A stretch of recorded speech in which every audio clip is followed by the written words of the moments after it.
The morning Emma Rodriguez vanished began like any other Wednesday in October 2005. The autumn air in Chicago carried that particular crispness that made leaves crunch underfoot and turned breath into small clouds that disappeared as quickly as they formed.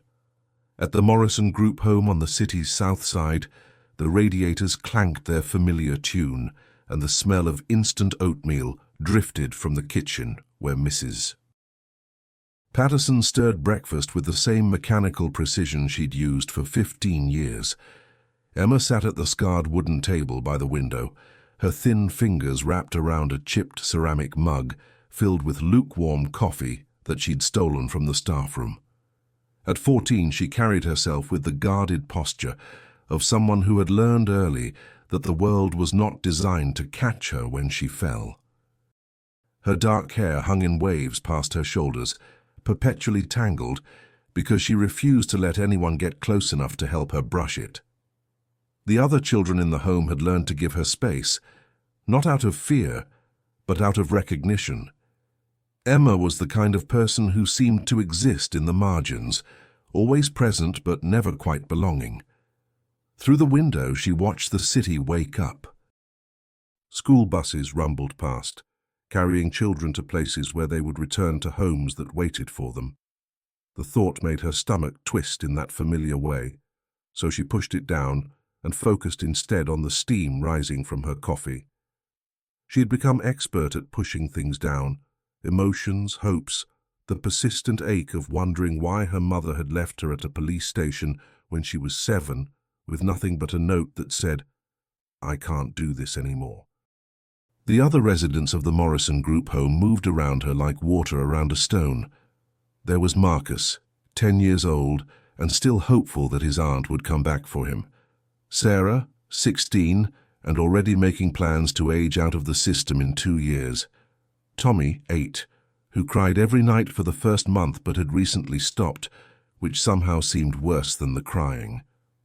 They all had their stories, their particular brand of abandonment, but Emma's silence made her different. She never spoke about before, never speculated about after. She existed in the perpetual present of institutional breakfast, mandatory therapy sessions, and the careful choreography of survival. Mrs. Patterson called her name twice before Emma responded. The woman stood in the doorway, her graying hair pulled back in the same tight bun she wore every day, her expression caught between maternal concern and professional exhaustion.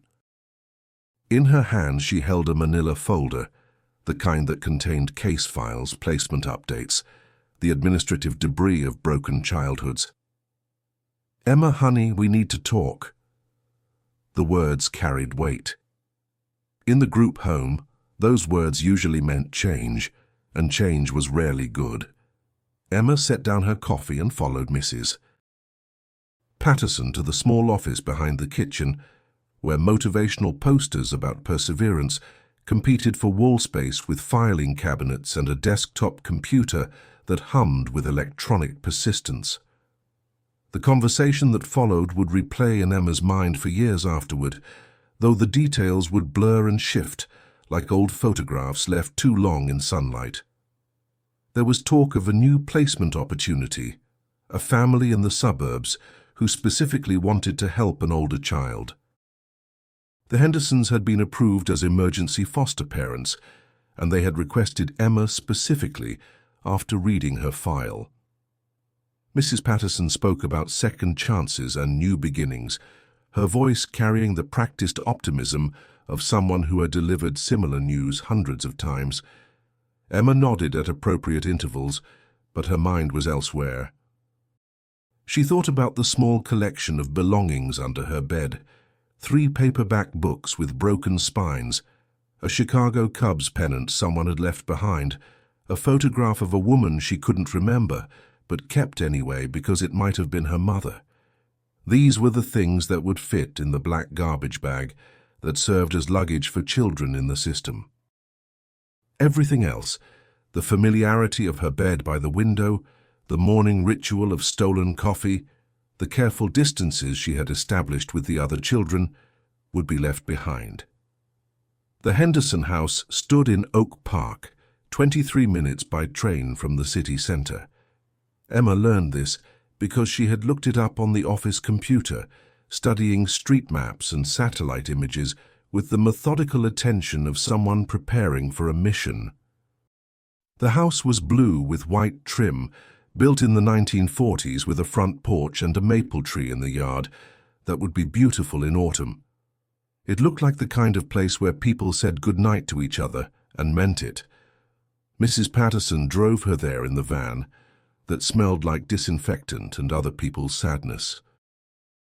The radio played soft rock from the 1980s, and Emma pressed her forehead against the cool window glass, watching the city give way to tree-lined streets and sidewalks where people walk dogs and push strollers without looking over their shoulders. The suburbs felt like a foreign country to someone who had learned to navigate by bus stops and corner stores. The Hendersons were waiting on their front porch when the van pulled into the driveway. Robert Henderson taught high school history and had the kind of beard that suggested he spent weekends building things with his hands. His wife, Janet, worked as a nurse at a local clinic and possessed the particular brand of calm that came from years of dealing with emergencies. They had 2 biological children, Michael, 12, and Lisa, 10, who stood slightly behind their parents with the curious uncertainty of children who had been told they were getting a new sister but weren't entirely sure what that meant. The introductions were careful and polite.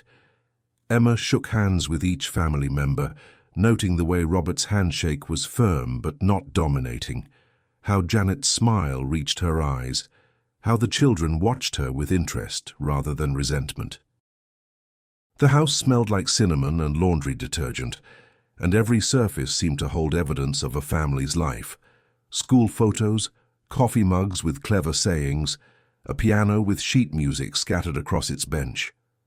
They showed her to what would be her room, a small space with yellow walls and a window that looked out over the backyard. There was a desk with a reading lamp, a bookshelf with some paperbacks already arranged on it, and a bed with a quilt that Janet explained she had made herself. Emma nodded and said it was nice, because it was, and because she had learned that gratitude was expected even when you weren't sure you felt it. If this story moved you, you might want to subscribe for more stories like this one. Dinner that first night was spaghetti with meat sauce, served on plates that matched each other, with cloth napkins and a proper conversation about how everyone's day had gone. Emma answered questions about her preferences for food, her interests, her plans for high school. She had become skilled at these conversations, offering just enough information to seem engaged while revealing nothing that could be used against her later. The Henderson children asked innocent questions about where she had lived before, what her favorite subjects were, whether she liked movies. Their curiosity seemed genuine rather than invasive, which was both comforting and unsettling. After dinner, Emma helped clear the table, a ritual that felt both foreign and familiar. In the group home, meals were institutional affairs with plastic trays and assigned seating. Here, the act of washing dishes became a kind of meditation, with Janet humming softly while she scraped plates, and Emma learning the particular rhythm of this family's evening routine. Through the kitchen window, she could see children in neighboring yards playing in the fading October light, their voices carrying on the crisp air like promises of normalcy. That night, Emma lay in the unfamiliar bed and listened to the sounds of a house settling into sleep. She could hear the murmur of Robert and Janet's conversation from their bedroom down the hall, the electronic beeps and chimes from Michael's room, where he was probably playing video games, the soft thump of Lisa practicing dance moves in the room next door. These were the sounds of people who belonged to each other, who had histories and inside jokes and the casual intimacy of shared space. She thought about Mrs. Patterson, who had hugged her goodbye and promised to check in soon. She thought about Marcus back at the group home, probably already asleep in the bed next to where Emma's used to be. She thought about the photograph in her garbage bag, the woman who might have been her mother, and wondered if this was what home was supposed to feel like. This mixture of hope and terror, the possibility that things might actually work out, battling against the certainty that they never had before. The last thing Emma remembered before falling asleep was the sound of the maple tree outside her window, its branches moving in the night wind with a whisper that sounded almost like a lullaby. She would remember that sound for the next 15 years, though she wouldn't understand why until much later. Emma Rodriguez had been living with the Henderson family for 3 weeks when the first crack appeared in what had seemed like a perfect placement. It began, as these things often do, with something small.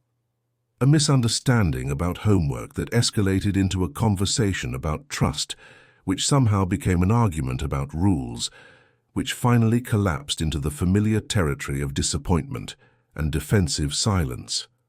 The October evening when everything began to unravel started with Janet Henderson asking Emma about her progress in algebra, a subject that had always made Emma feel stupid and frustrated. She had been sitting at the kitchen table, pretending to work through equations while actually drawing elaborate doodles in the margins of her notebook.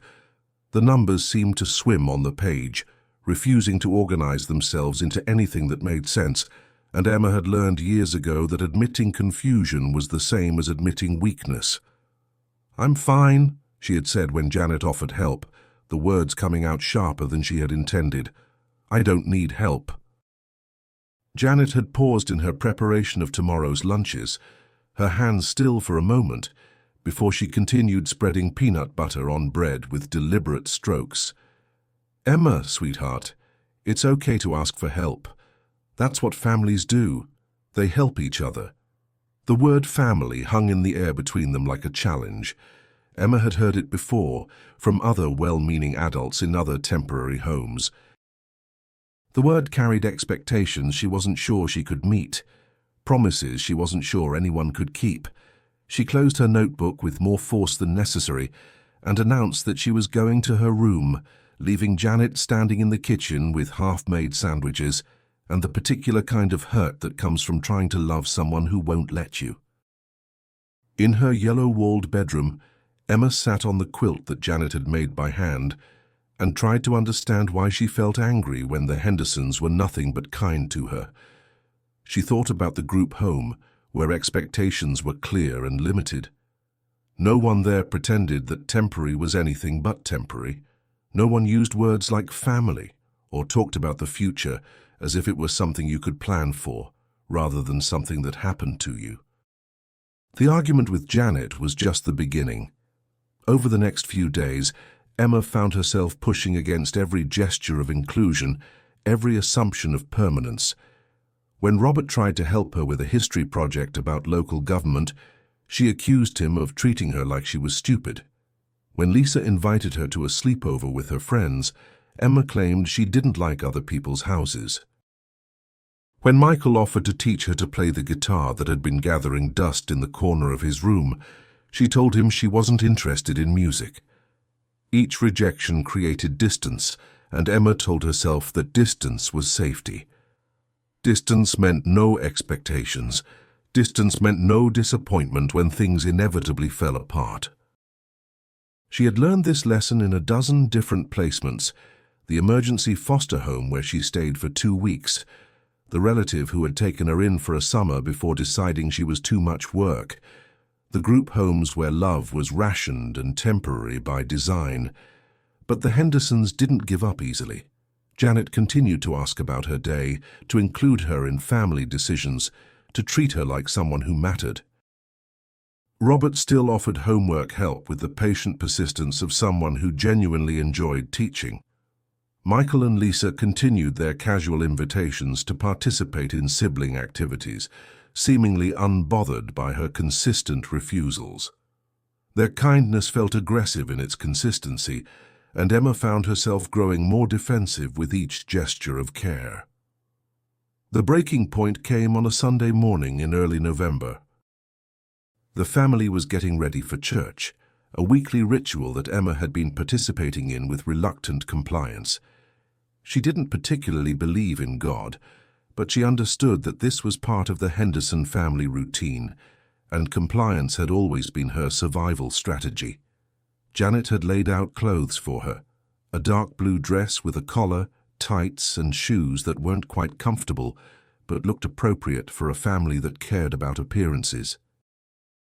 Emma stared at the clothes and felt something inside her snap. The dress represented everything she couldn't trust about this situation: the assumption that she would continue to be here, the investment in her integration into their life, the way they kept acting like she belonged when belonging had never been safe for her before. She left the clothes on the bed and came downstairs in jeans and a t-shirt, her hair uncombed, and her expression set in the defiant mask she wore when she needed to create distance. "Emma, sweetie, you're not dressed for church," Janet said gently, her voice carrying more concern than criticism. "I'm not going to church," Emma replied, settling herself on the living room couch with a book she had no intention of reading. The family exchanged glances, not the kind of looks that suggested annoyance or frustration, but the careful communication of people trying to navigate a crisis together. Robert cleared his throat and suggested that maybe Emma could have a quiet morning at home if that's what she needed. Michael and Lisa looked confused, but didn't argue when their parents hustled them toward the door with promises that they would discuss everything later. Janet lingered for a moment, her purse in one hand and her car keys in the other. "Emma will be back in a couple of hours. There's food in the refrigerator if you get hungry.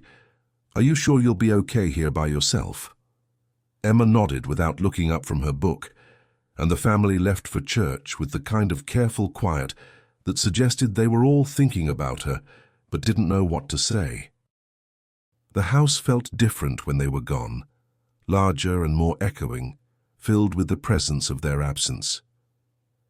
Emma set down her book and walked through the rooms, looking at family photos and wondering what it would be like to appear in pictures with people you were certain would still be there tomorrow. She found herself in the kitchen, where Janet's coffee cup still sat on the counter next to the newspaper, folded open to the crossword puzzle that was half completed in careful handwriting. The refrigerator was covered with school schedules, grocery lists, and drawings that Lisa had made in art class. Everything suggested permanence, routine, the kind of life where people made plans for next week and next month and next year. Emma opened the refrigerator and found herself looking at leftovers in matching containers, juice boxes bought in bulk, a grocery list held to the door with a magnet that read, "Henderson Family Established 1992. The sight of the magnet made her chest tighten with something she couldn't name. She closed the refrigerator door and leaned against it, trying to breathe around the sudden constriction in her throat. The sound of the front door opening startled her. The family had returned from church earlier than expected, their voices carrying the particular energy of people who had spent an hour trying to sing and pray while worrying about someone at home.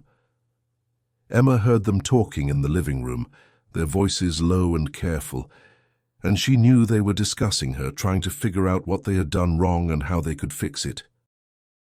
Janet appeared in the kitchen doorway, still wearing her church dress but with her shoes kicked off and her careful morning makeup slightly smudged.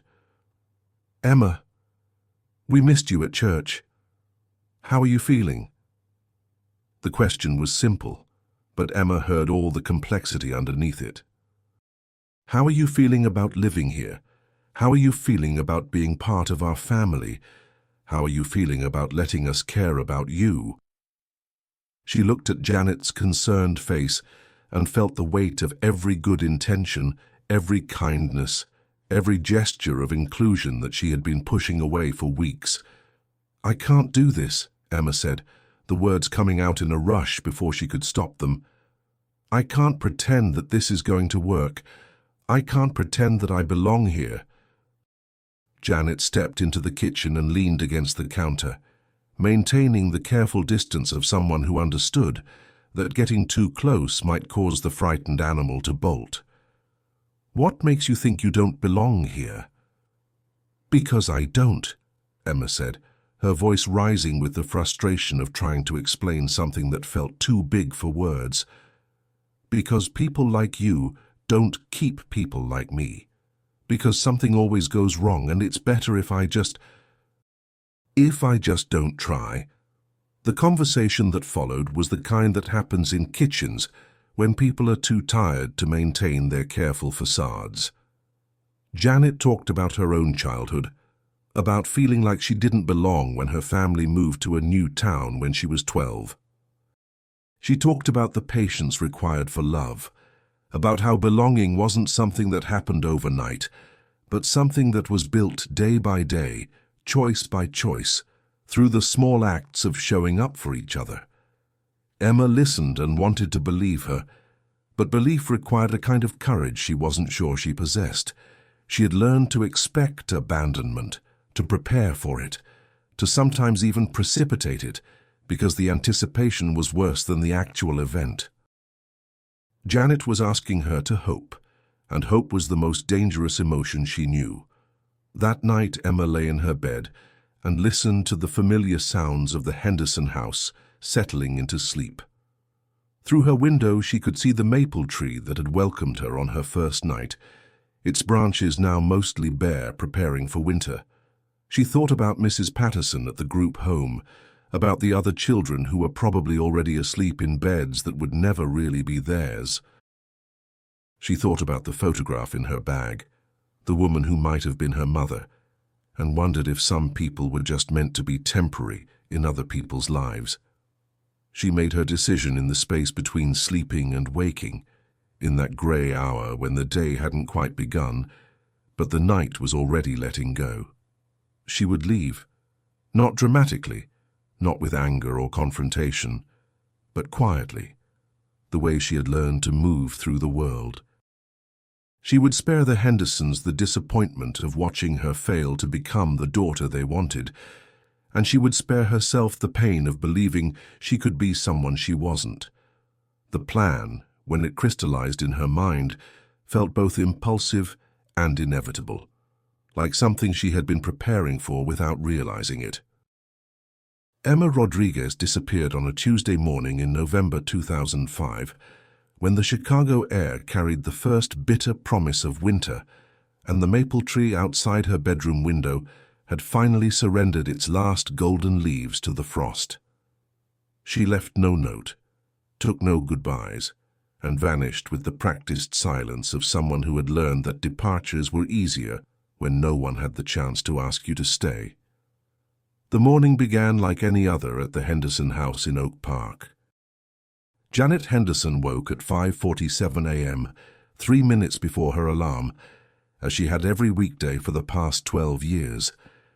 She moved through her morning routine with the quiet efficiency of a mother who had learned to navigate the early darkness without waking the rest of the house. Coffee brewing, lunches packed, the dishwasher emptied from the night before. The radiators knocked their familiar rhythm as the house warmed itself against the November cold. And somewhere upstairs, Robert's alarm would begin its insistent beeping in exactly 13 minutes. Janet knocked softly on Emma's door at 6:30, as she had every morning for the past month. When there was no answer, she assumed the girl was still sleeping. Emma had been struggling with insomnia lately, lying awake listening to the unfamiliar sounds of suburban night, and Janet had begun allowing her an extra few minutes in the morning. The silence from behind the yellow door seemed natural, even peaceful. It wasn't until 7:15, when the rest of the family was assembled in the kitchen for breakfast and Emma still hadn't appeared, that Janet climbed the stairs with a cup of coffee and a growing sense of unease. She knocked again, louder this time, and when there was still no response, she opened the door. The room was empty in a way that felt final. The bed had been made with military precision, the quilt pulled tight, and the pillows arranged exactly as they had been on Emma's first night. The clothes Janet had laid out the evening before were folded neatly on the dresser, unworn. The desk lamp was turned off, the chair pushed in, everything arranged with the careful order of someone saying goodbye without using words. Janet called Emma's name, though she already knew there would be no answer. She checked the closet and found most of Emma's belongings still hanging there. The few dresses they had bought together, the winter coat that had been too expensive but necessary for a Chicago winter, the school uniform that Emma had worn reluctantly for the past 4 weeks. Only the essential items were missing. A few changes of clothes, the battered sneakers Emma preferred, the small collection of personal items she had brought from the group home. The black garbage bag that had served as Emma's suitcase was gone. Janet sat on the carefully made bed and felt the particular emptiness that comes when someone important disappears from your life without warning. The room still smelled faintly of the vanilla lotion Emma used, and the book she had been reading, a worn paperback copy of The Outsiders, lay open on the nightstand, a receipt marking her place on page 127. The sight of the bookmark made Janet's chest tighten. People didn't mark their place in books they never intended to finish. Downstairs, the family gathered around the kitchen table with the urgent energy of people confronting a crisis. Robert called the school to report Emma's absence, his voice carefully steady as he explained the situation to the attendance secretary. Michael and Lisa sat quietly, their breakfast growing cold, as they processed the reality that their almost sister had chosen to leave without saying goodbye. The house felt different with Emma gone, not just emptier, but somehow diminished, as if her absence had shifted the fundamental balance of their family dynamic. By 8:30 a.m., Janet was on the phone with Mrs. Patterson at the Morrison Group home. The conversation was brief and professional, though Janet could hear the disappointment in the older woman's voice. This wasn't the first time a placement had ended abruptly, and it wouldn't be the last. Mrs. Patterson promised to make some calls to check with the other group homes in the area, to contact the police if Emma didn't surface within 24 hours. Her tone carried the weary experience of someone who had navigated these situations too many times before. "She's probably scared," Mrs. Patterson said, her voice gentle but realistic. "Sometimes when things start to feel real, when kids start to believe they might actually belong somewhere, the fear gets too big to handle. She'll likely turn up at one of the usual places, Union Station maybe, or the shelter downtown. These kids, they know how to survive." Janet wanted to ask what they should do, how they could find Emma, whether there was some magic combination of words that might convince a 14-year-old girl that she was worthy of love and permanence. Instead, she found herself asking about the photograph Emma kept in her things, the picture of a woman who might have been her mother. Mrs. Patterson's silence stretched long enough to be an answer before she finally spoke. Emma's mother left her at the 3rd District Police Station when she was 7 years old, Mrs. Patterson said quietly. "Just walked in with Emma and a note that said she couldn't do it anymore. The woman in the photograph is Emma's mother, yes, but Emma doesn't know that her mother died of an overdose 2 years later. We thought it might be kinder to let her keep hoping." The weight of this information settled in Janet's chest like a stone. Emma had been carrying the photograph of a dead woman for 7 years, hoping for a reunion that would never come, measuring every placement against the fantasy of a mother who might someday return. The Hendersons had been competing with a ghost. Robert took a personal day from school and spent it driving through Chicago, checking the places where runaway teenagers might seek shelter. He visited Union Station, where homeless youth sometimes gathered, and talked to social workers at the downtown shelters. He showed Emma's photograph to transit workers and security guards, describing a thin 14-year-old girl with dark hair and eyes that always seemed to be calculating the distance to the nearest exit. No one had seen her. The police report was filed on Wednesday morning, 48 hours after Emma's disappearance. Detective Maria Santos of the Chicago Police Department's Special Victims Unit had handled dozens of runaway cases, and she approached Emma's disappearance with the methodical thoroughness of someone who understood that missing children were often hiding in plain sight.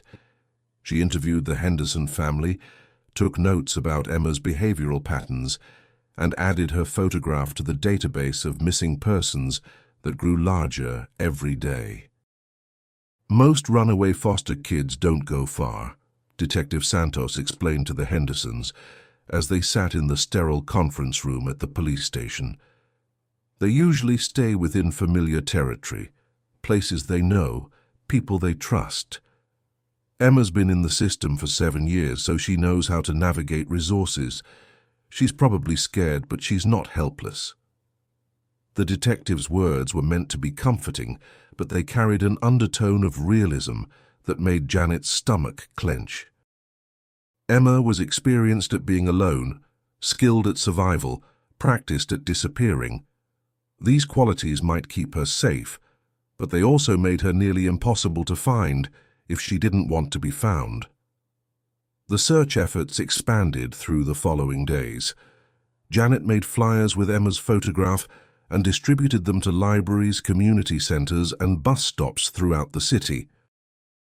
Robert contacted every group home and foster placement in the Chicago area, hoping that Emma might have reached out to someone from her past.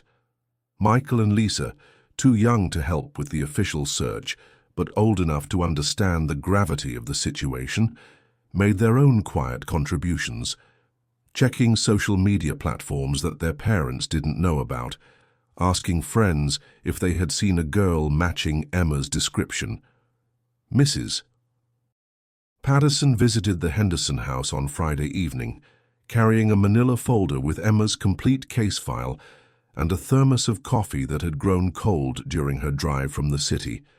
She sat at the kitchen table where Emma had eaten breakfast just 5 days before and shared details about the girl's history that painted a picture of resilience built on a foundation of abandonment. Emma had been placed in 11 different homes since entering the system at age 7. Some placements had lasted only days, emergency situations where Emma served as a temporary solution to overcrowding at the group homes. Others had extended for months, long enough for Emma to start believing in the possibility of permanence before some crisis or change in circumstances forced another move. The longest placement had been with her maternal aunt, who had kept Emma for almost a year before deciding that raising her dead sister's child was too painful a reminder of loss. "She's learned not to unpack completely," Mrs. Patterson explained, her fingers tracing the rim of her coffee cup. "Physically or emotionally, it's a survival mechanism. If you don't fully settle in, it doesn't hurt as much when you have to leave." The folder contained school records, medical information, therapy notes, and the accumulated documentation of a childhood lived in the margins of the system. Emma's grades were consistently average, her behavior noted as compliant but distant, her relationships with peers described as superficial but non-confrontational. The picture that emerged was of a girl who had learned to be present without engaging, to participate without belonging, to exist without taking up too much space. There were photographs in the file, school pictures from different years that showed Emma's face aging from child to adolescent, while her expression remained consistently guarded. In each picture, she wore the careful, neutral expression of someone who had learned that showing too much emotion was dangerous. That hope was a luxury she couldn't afford. The weekend brought no new leads. Detective Santos called on Sunday evening to report that Emma hadn't been found at any of the usual locations for runaway youth. The shelters had no record of her, the hospitals hadn't treated anyone matching her description, and the juvenile detention centers had no new admissions that fit her profile. It was as if Emma Rodriguez had simply dissolved into the vast anonymity of Chicago, becoming one more missing person in a city where people disappeared every day. Janet couldn't sleep that Sunday night. She found herself standing in Emma's empty bedroom, looking out the window at the bare maple tree and wondering where a 14-year-old girl might go when the whole world felt unsafe. The room still held traces of Emma's presence, the faint vanilla scent of her lotion, the way the bed covers were tucked with military precision, the bookmark still holding her place in The Outsiders. The book lay open to a passage that Emma had underlined in pencil. You take up for your buddies no matter what they did. When you're a gang, you stick up for the members. Janet wondered if Emma had been looking for that kind of loyalty, that unconditional belonging, and whether the Henderson family had somehow failed to provide it. As November deepened into December, the active search for Emma Rodriguez gradually became a case file, a set of records, a photograph pinned to a bulletin board in Detective Santos's office alongside dozens of other missing persons. The Hendersons continued to hope, to check their phones for news, to drive through Chicago neighborhoods looking for a familiar face among the crowds of strangers. But hope, they learned, was an exhausting emotion to sustain when it wasn't nourished by evidence or progress. Emma Rodriguez had vanished as completely as if she had never existed, leaving behind only the memory of a girl who had been too afraid to believe in permanence and too experienced with loss to risk staying long enough to discover whether love might actually last. The search for Emma Rodriguez consumed the Henderson family through the bitter Chicago winter of 2005-2006, becoming both an obsession and a form of penance. What had begun as methodical efforts coordinated with police and social services gradually evolved into something more personal and desperate, a family's refusal to accept that someone they had learned to love could simply vanish without resolution. Janet Henderson threw herself into the search with the systematic intensity of someone who believed that caring enough could change outcomes.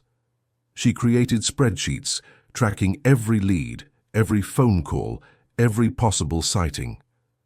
The kitchen table became a command center covered with maps of Chicago marked with red pins indicating places Emma might go, photocopies of her picture distributed to every community center, library, and youth organization within a 50-mile radius. Janet's nursing background had taught her to believe in methodical approaches to crisis, and she applied those skills to the search with unwavering determination.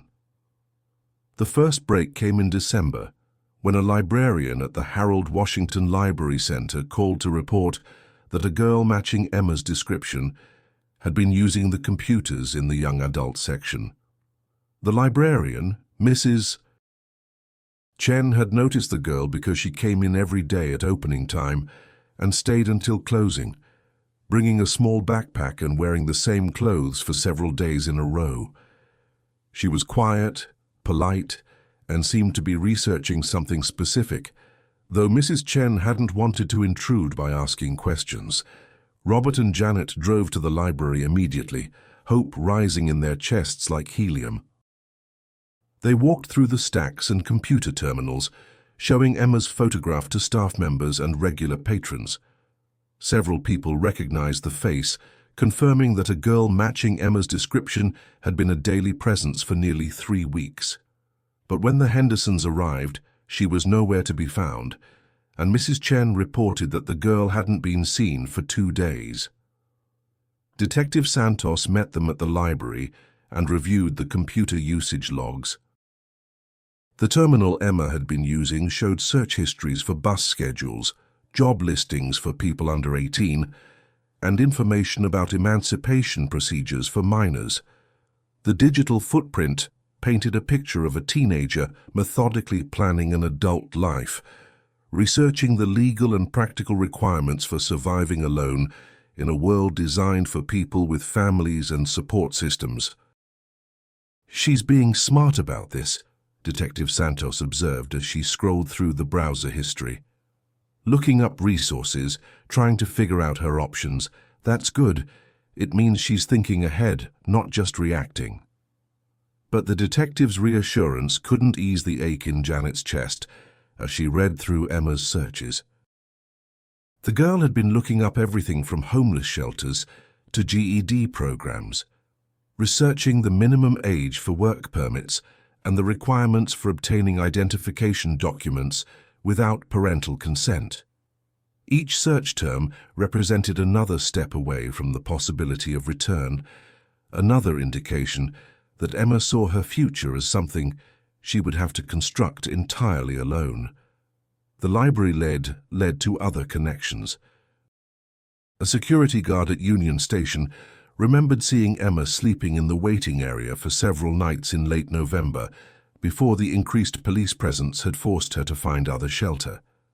A worker at a downtown McDonald's recalled a quiet teenage girl who had been nursing single cups of coffee for hours at a time, always sitting near the exit, always watchful. These sightings created a map of Emma's movement through the city, but they were always several days old, breadcrumbs from a trail that had already gone cold. Christmas came and went, with Emma's absence, weighing on the Henderson house like a persistent ache. Janet had bought presents for Emma in November, books she thought the girl would like, warm clothes for the Chicago winter, small tokens of belonging that now sat wrapped under the tree as monuments to interrupted hope. Michael and Lisa asked frequently about their almost sister, whether she was warm enough, whether she had food, whether she missed them. Their questions carried the particular pain of children trying to understand why someone would choose to leave a place where they were wanted. The search pattern evolved through the winter months. Robert established a routine of driving through different Chicago neighborhoods after school, showing Emma's photograph to convenience store clerks, bus drivers, and social workers at youth centers. He carried copies of her picture in his glove compartment and had memorized the details of her appearance well enough to describe her to strangers with painful accuracy. The way she tucked her hair behind her left ear when she was nervous, the small scar on her chin from a childhood accident, the way she held her shoulders slightly hunched as if protecting herself from invisible blows. Janet focused her efforts on the formal systems designed to help missing youth. She attended meetings of support groups for families of runaway children, learning about resources she had never known existed. She contacted every homeless shelter, youth program, and crisis center in the greater Chicago area, building relationships with social workers who promised to call if anyone matching Emma's description sought services. Her professional network at the clinic expanded to include contacts in emergency rooms throughout the city, people who agreed to watch for a 14-year-old girl who might need medical attention but would be reluctant to provide identifying information. By February, the official search had been scaled back. Detective Santos still returned Janet's calls and followed up on credible leads, but Emma's case had joined the vast catalogue of missing persons that made up the daily reality of urban police work. The detective's tone remained professional and sympathetic, but Janet could hear the subtle shift toward acceptance, the gentle suggestion that some missing people didn't want to be found, and that continued searching might not be the healthiest choice for the family. But Janet couldn't let go. Something about Emma's disappearance felt unfinished, as if the girl's story were a sentence missing its final punctuation. She found herself visiting places where Emma might seek refuge, libraries where a teenager could spend days unnoticed, coffee shops with patient managers and cheap menus, community centers that offered free meals and temporary warmth. Each visit yielded the same result: people who thought they might have seen Emma but couldn't be certain, and sightings that were always just old enough to be useless. The turning point came in March, when Janet received a call from a woman named Sister Mary Catherine at St. Augustine's shelter on the near West Side. The nun's voice carried the particular combination of compassion and pragmatism that came from years of working with Chicago's homeless population. She had been showing Emma's photograph to regular visitors, and one of the shelter's frequent guests, a woman named Dorothy, who collected aluminum cans and possessed the kind of street knowledge that came from decades of urban survival, had recognized the face. "Dorothy says she saw your girl about 2 weeks ago," Sister Mary Catherine explained. "She was with a group of street kids who hang around the Greyhound station. Dorothy remembers her because she was reading a book while the others were just sitting around, and because she looked younger than the rest of them." Janet's hands shook as she wrote down the details. The Greyhound station represented mobility, the possibility that Emma had left Chicago entirely. But it also suggested that she might still be in the area, part of a community of young people who had learned to survive in the spaces between official society's safety nets. Robert joined Janet for the trip to the Greyhound station, and they spent the afternoon talking to security guards, ticket agents, and the informal network of people who gathered in the station's waiting areas. The picture that emerged was of a fluid community of young people who moved through the station like water, present but temporary, visible but elusive. Several people recognized Emma's photograph, but their descriptions placed her in different time periods and different circumstances, as if she were a ghost who appeared and disappeared according to some logic they couldn't understand. A security guard named Marcus Williams had the most detailed memory. He worked the night shift and had noticed Emma because she was always reading, always alone, and always seemed to be waiting for something that never came. She had been polite when he asked if she needed help, explaining that she was waiting for a friend and would only be there for a little while longer. But she had returned multiple nights, always with the same explanation, always with a different book. "Smart girl," Marcus told the Hendersons as they stood in the fluorescent glare of the station's main waiting area. "Quiet, respectful. She knew how to blend in without causing trouble. That's a survival skill around here, knowing how to be invisible when you need to be." The last confirmed sighting placed Emma at the station in early March, just 2 weeks before Janet's conversation with Sister Mary Catherine. But when the Hendersons returned to the station over the following days, asking questions and watching for familiar faces, Emma was nowhere to be found. Once again, they were following a trail that had already gone cold, pursuing someone who seemed to exist just beyond the reach of their searching. Spring arrived in Chicago, with the gradual warming that made the city feel possible again after the brutal isolation of winter. Janet had taken to carrying Emma's photograph everywhere, showing it to strangers with the persistent hope of someone who refused to accept defeat. She knew that her behavior had begun to concern Robert and the children, that her obsession with finding Emma was consuming energy and emotional resources that the family needed for their own healing. But she couldn't shake the feeling that Emma was still out there, still in Chicago, still waiting for someone to care enough to keep looking. The breakthrough came from an unexpected source. Dr. Patricia Reeves, a pediatrician at the free clinic where Janet sometimes volunteered, called on a Tuesday evening in April with information that made Janet's pulse quicken. A colleague who worked at a community health center in Pilsen had mentioned treating a teenage girl who matched Emma's description. The girl had come in for treatment of a minor infection, had given a false name, and had paid for the visit with crumpled bills that suggested she was working somewhere that paid in cash. The doctor remembered her because she was so articulate, Dr. Reeves explained. Well-spoken, polite, but clearly living rough. She knew exactly what symptoms to report and what questions to ask. Most street kids that age don't have that kind of health literacy. Janet drove to the Pilsen clinic the next morning, hope and anxiety warring in her chest.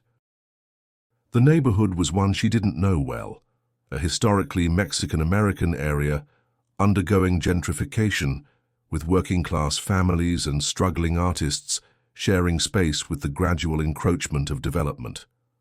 The clinic occupied a converted storefront, its windows covered with multilingual health information posters and signs advertising free services. Dr. Elena Vasquez, the physician who had treated Emma, was a woman in her 40s with tired eyes and the efficient manner of someone who dealt with crisis as a daily routine. She couldn't provide detailed information about her patient due to confidentiality requirements, but she confirmed that a girl matching Emma's description had been treated there approximately 3 weeks earlier. She was obviously intelligent, Dr. Vasquez said carefully. Asked good questions about treatment options, seemed to understand medication instructions, but she was also clearly living without stable housing. Her clothes were clean but worn, and she had that particular alertness that comes from having to stay vigilant all the time. The doctor couldn't reveal the specific address or contact information Emma had provided, but she did mention that the girl had asked about job opportunities in the area, specifically whether any of the local restaurants or shops might hire someone under 18. This detail sent Janet to the commercial strips of 18th Street and Blue Island Avenue, where she spent days visiting every restaurant, cafe, and shop, showing Emma's photograph to managers and employees. At La Cocina del Pueblo, a small family restaurant known for hiring undocumented workers and asking few questions about identification, the owner's wife recognized Emma immediately. Sofia Hernandez spoke limited English, but her recognition was unmistakable when she saw the photograph. Through a combination of Spanish, English, and gestures, she conveyed that Emma had worked in the kitchen for several weeks, washing dishes and helping with food preparation. Buena trabajadora, Sofia said, nodding emphatically. Good worker, quiet, careful. But she left, maybe 2 weeks ago. No explanation, just didn't come back. The pattern was always the same. Emma appearing in people's lives long enough to be remembered, then disappearing before anyone could get too close or ask too many questions. She was surviving, clearly intelligent and capable, but she was also running from something more fundamental than just the foster care system. She was running from the possibility of connection itself, from the dangerous vulnerability of being known and cared for. As spring turned towards summer, Janet's search began to take on a different quality. She continued to follow leads and visit places where Emma might surface, but she also began to understand that finding Emma might not be possible until Emma chose to be found. The girl had demonstrated remarkable ability to survive on her own, to navigate resources and employment without leaving much of a trail. She was living in the spaces between official systems, in the informal economy of people who worked for cash and asked no questions about histories or documentation. The last confirmed sighting came in June from a librarian at the Rudy Lozano Branch Library in Pilsen. Emma had been a regular visitor for several weeks, using the computers and spending long hours in the young adult section. But this time, instead of researching survival resources, she had been looking at college websites, reading about scholarship programs and admission requirements for students with non-traditional backgrounds. The librarian, Mr. Rodriguez, had noticed Emma because she took careful notes while researching, filling a composition notebook with information about application deadlines and financial aid programs. She had asked him once about the process for obtaining official transcripts when your educational history was scattered across multiple schools, and he had provided information about contacting the Illinois Department of Education. She seemed different than other kids who come in here to use the computers, Mr. Hugh. Rodriguez told Janet when she visited the library. More focused, more purposeful, like she was planning something specific instead of just passing time. This sighting felt different to Janet, more hopeful somehow. Emma researching college suggested someone thinking about a future, making plans that extended beyond mere survival. But it also suggested someone who had no intention of returning to the Henderson family or to any other foster placement. Emma was designing an adult life for herself, preparing to leap directly from adolescent homelessness to independent adulthood without the safety net of family support. The library visit was the last verifiable trace of Emma Rodriguez in Chicago. After June 2006, she seemed to vanish completely, leaving no digital footprint, no employment records, no interactions with social services or healthcare systems. It was as if she had learned to exist entirely outside the documented world, moving through life without leaving the paper trail that most people generated simply by participating in society. By the end of that summer, even Janet had begun to accept that their search had reached its limits. Detective Santos had officially closed the active investigation, though Emma's information remained in the missing persons database. Mrs. Patterson had retired from the Morrison Group home, taking with her decades of experience with children who had learned too early that the world was not designed to catch them when they fell. The Henderson family had begun the slow process of accepting that loving someone sometimes meant letting them go, even when you couldn't understand their choices. Emma Rodriguez had successfully disappeared into the vast anonymity of American life, becoming one of the thousands of young people who aged out of systems designed to protect them and learned to create their own definitions of safety and belonging.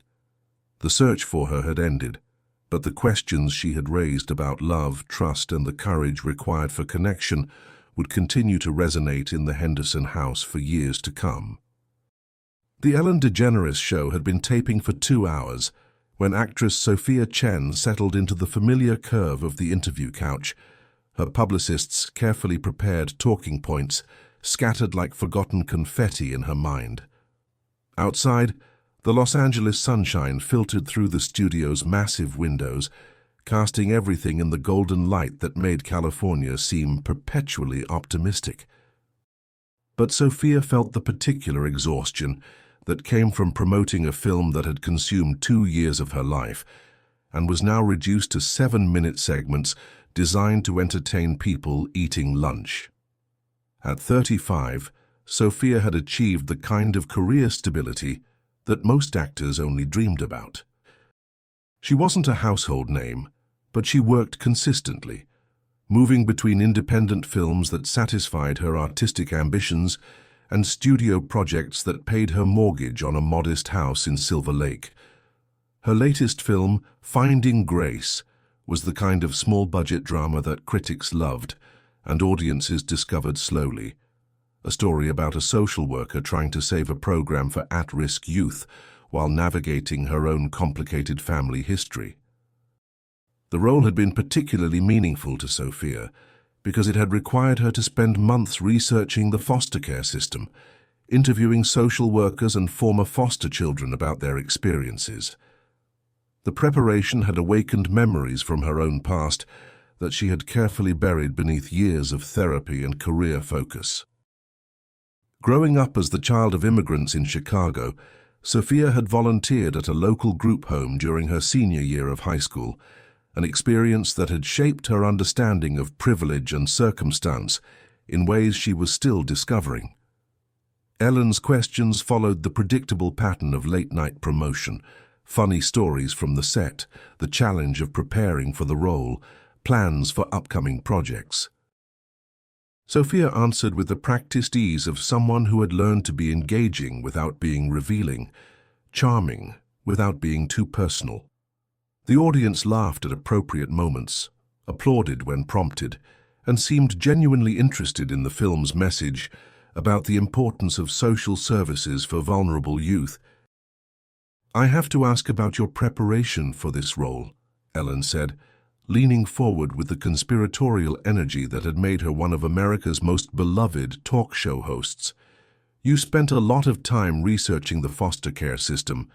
What surprised you most about that process?"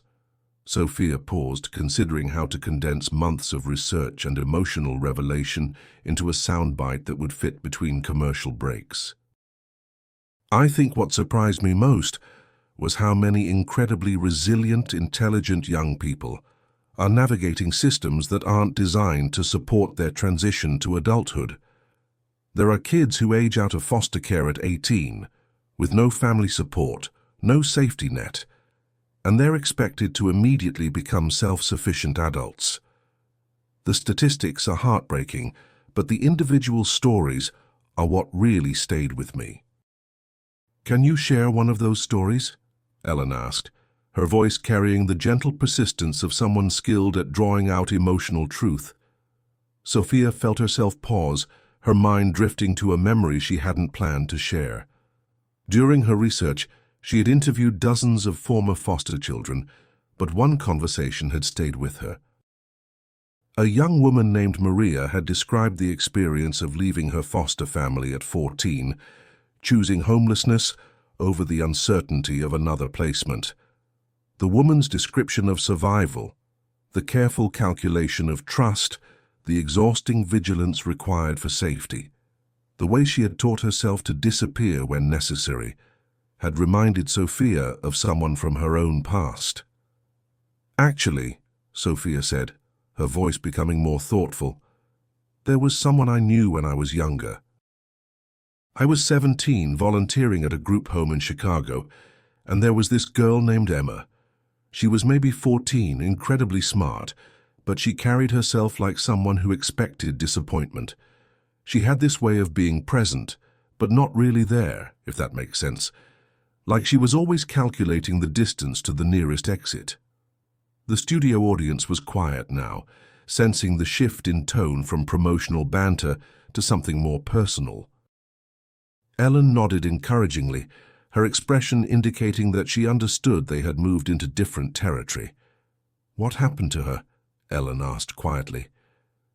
"She was placed with a foster family, and from everything I heard, it was a good placement.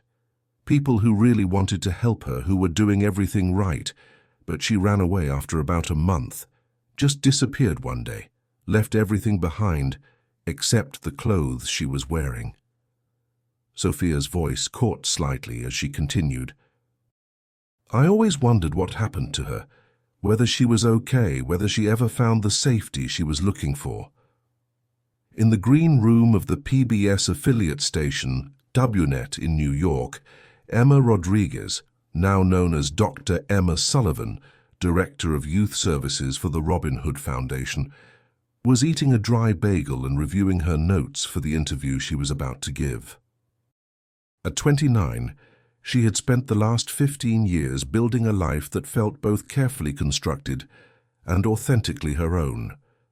She had graduated from community college at 19, earned her bachelor's degree from Hunter College while working full-time, and completed her master's in social work from Columbia University through a combination of scholarships, loans, and sheer determination. The interview was part of a public television documentary about innovative approaches to youth homelessness, and Emma had agreed to participate because she believed in the importance of giving voice to experiences that were often reduced to statistics. Her work with the Robin Hood Foundation focused on supporting programs that helped young people transition out of foster care and homelessness, and she had become a respected advocate for policy changes that addressed the systemic failures she had experienced firsthand. Emma rarely talked publicly about her own history, preferring to focus on the young people she served rather than her personal journey. But the documentary filmmaker had convinced her that sharing her story might help audiences understand the complex factors that led to youth homelessness and the remarkable resilience required for survival.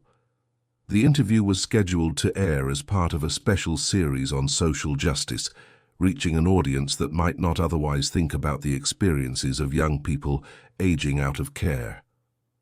As she waited in the green room, Emma's phone buzzed with a text from her assistant. "Ellen's on.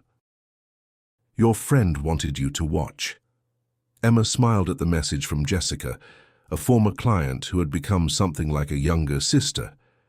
Jessica was now 21, finishing her degree at NYU, and had a habit of tracking entertainment news with the dedication of a professional researcher. Emma looked up at the television mounted in the corner of the green room, where Ellen DeGeneres was interviewing an actress she didn't recognize. The woman was talking about a film dealing with foster care, and Emma found herself paying attention despite her pre-interview nerves. The actress had an engaging presence, the kind of natural warmth that translated well through television, and she was speaking about the research process with obvious passion and respect. When the actress began describing her volunteer work at a Chicago group home, Emma felt a familiar tightness in her chest. She had learned to manage these moments when her past surfaced unexpectedly, usually in conversations with colleagues who assumed her professional interest in youth services came from academic training rather than lived experience. But something about the actress's tone, the specific details she was sharing, made Emma pay closer attention. "There was this girl named Emma," the actress was saying, and Emma's world contracted to the size of the television screen. She was maybe 14, incredibly smart, but she carried herself like someone who expected disappointment. Emma's hand went to her throat, where she could feel her pulse beating too fast. The description was accurate enough to be unmistakable, not just the name and age, but the psychological profile, the specific mannerisms that she recognized as her teenage self. She watched as the actress described her disappearance, the good foster family, the careful way she had vanished without explanation. "I always wondered what happened to her," the actress continued, her voice carrying genuine emotion. "Whether she was okay, whether she ever found the safety she was looking for." Emma stared at the screen, trying to place the face that was speaking about her with such tenderness. The actress looked familiar in the way that faces sometimes do when you encounter them, outside their usual context. She was Asian American, probably in her mid-30s, with the kind of bone structure that suggested mixed heritage. Her voice carried no trace of a Chicago accent, but there was something in her cadence, her way of pausing before emotional statements, that triggered a memory Emma couldn't quite access. The camera pulled back to show Ellen's reaction, and Emma could see the actress's full face clearly for the first time. The recognition hit her like a physical force, stopping her breath in her throat. Sophia Chen, though she had been Sophia Wu when Emma knew her. The 17-year-old volunteer who had worked at the Morrison Group home during Emma's last months there. The college-bound senior who had treated the younger children with patient kindness and never asked invasive questions about their histories. Emma remembered Sophia clearly now, remembered the way she had read stories to the younger children, remembered her quiet presence during art therapy sessions, remembered the careful respect she had shown for boundaries.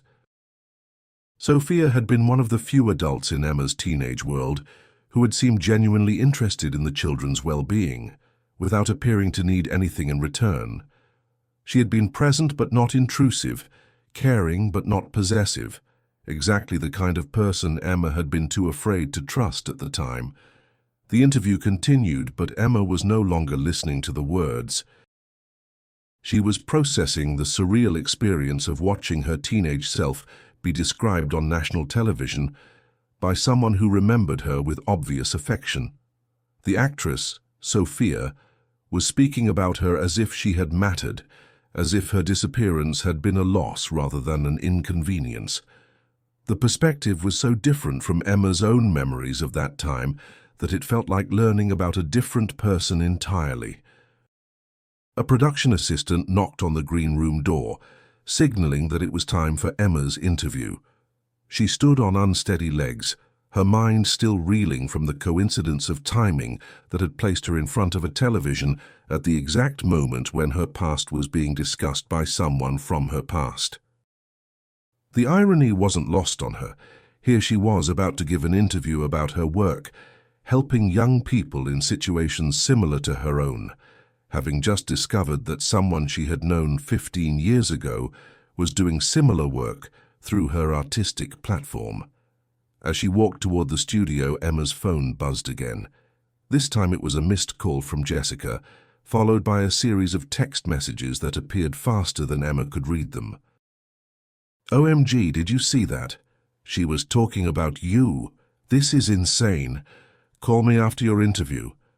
Emma turned off her phone and tried to focus on the interview ahead of her, but as she settled into the chair across from the documentary filmmaker, she couldn't shake the feeling that something fundamental had shifted in her understanding of her own story. For 15 years, she had carried the narrative that her disappearance from the Henderson family had been necessary for everyone involved, that she had spared them the disappointment of trying to love someone who couldn't be loved. But Sophia's words suggested a different interpretation, that her disappearance had been noticed, mourned, remembered with tenderness rather than relief.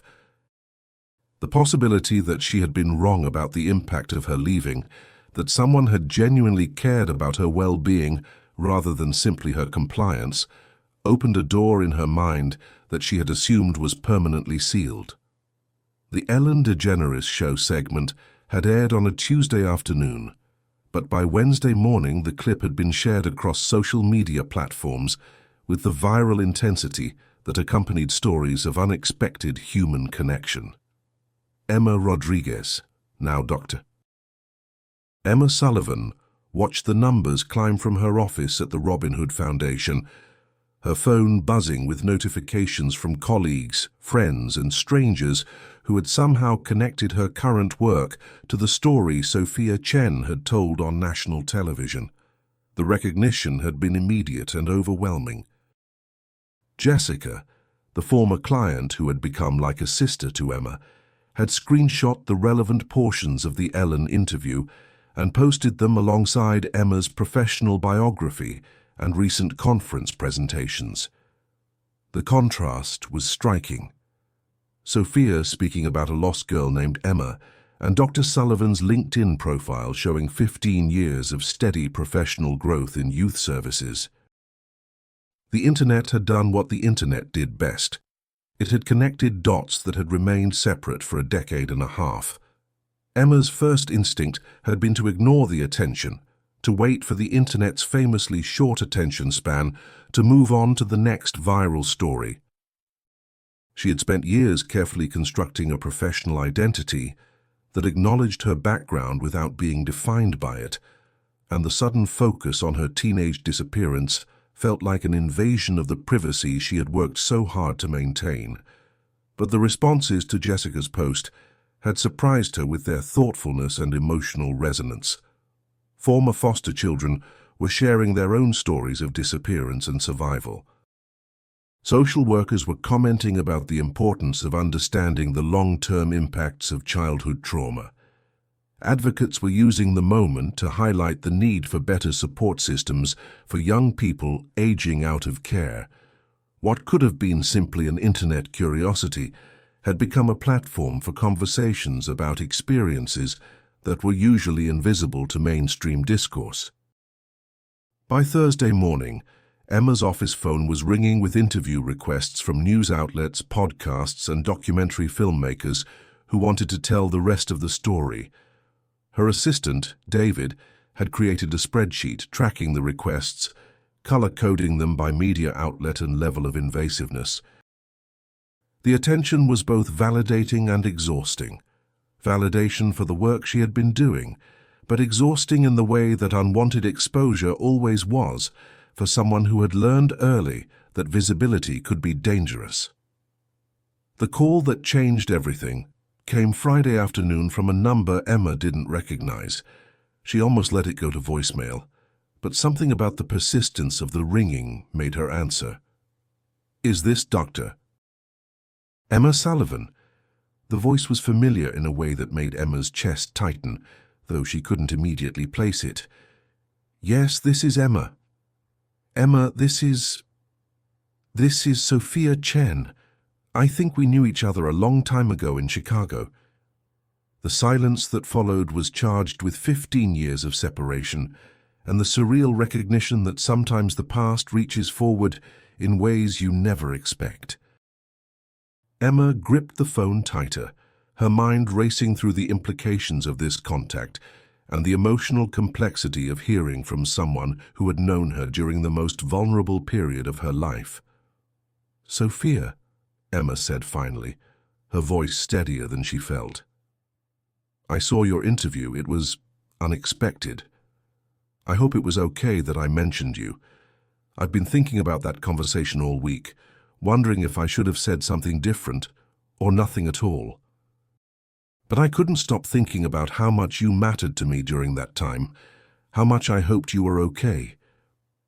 Emma closed her eyes, processing the idea that she had mattered to someone during a period when she had felt invisible and disposable.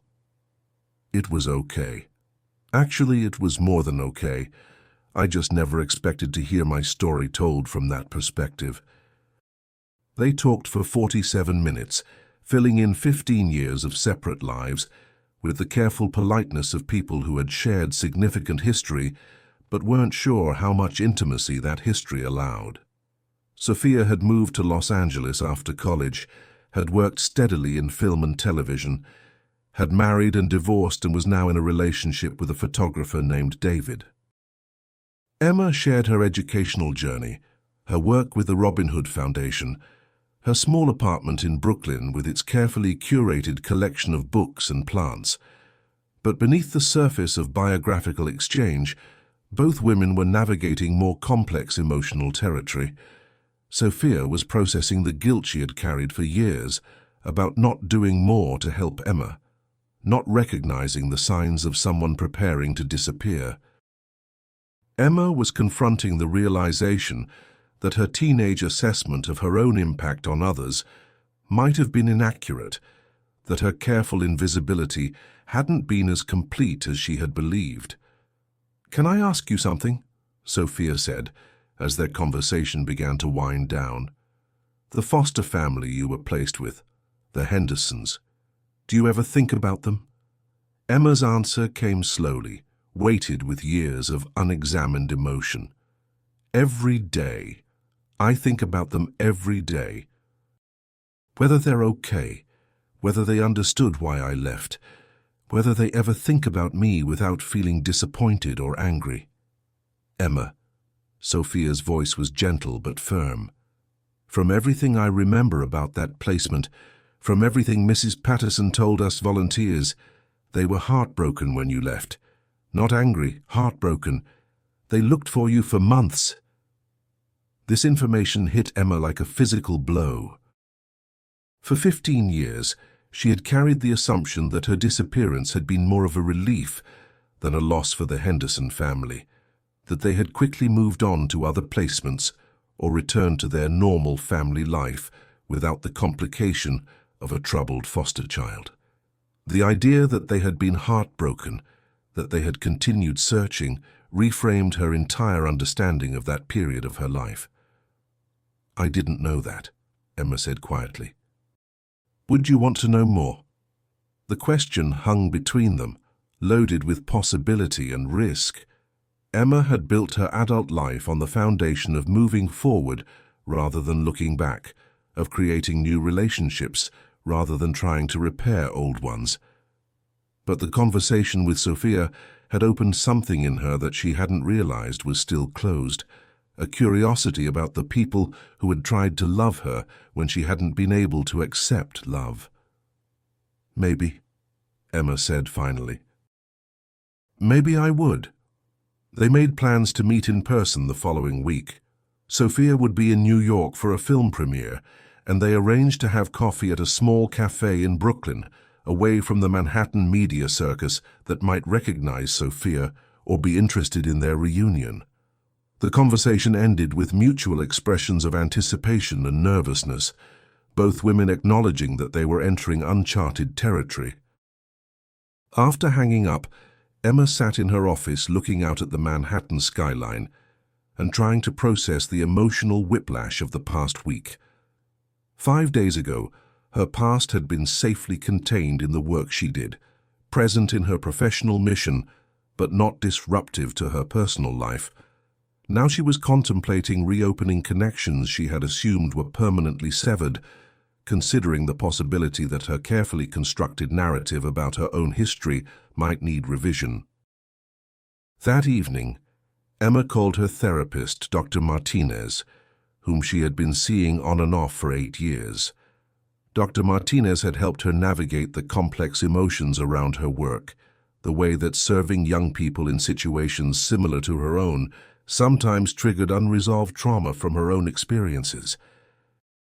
They had talked extensively about Emma's tendency to overfunction professionally while under-engaging personally, her pattern of creating helping relationships rather than reciprocal ones.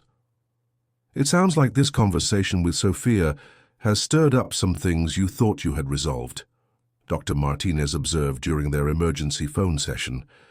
I thought I had made peace with my decision to leave the Hendersons, Emma replied. I thought I understood that it was the right choice for everyone involved, but hearing that they were heartbroken, that they looked for me, it makes me question whether I was protecting them or protecting myself. What do you think the difference might be?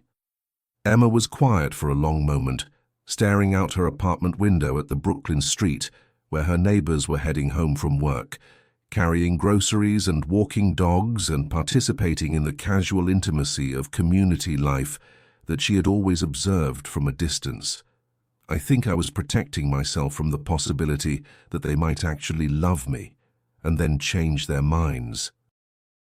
The insight felt both revelatory and obvious, the kind of psychological truth that seems impossible to miss in retrospect, but had been invisible while she was living it.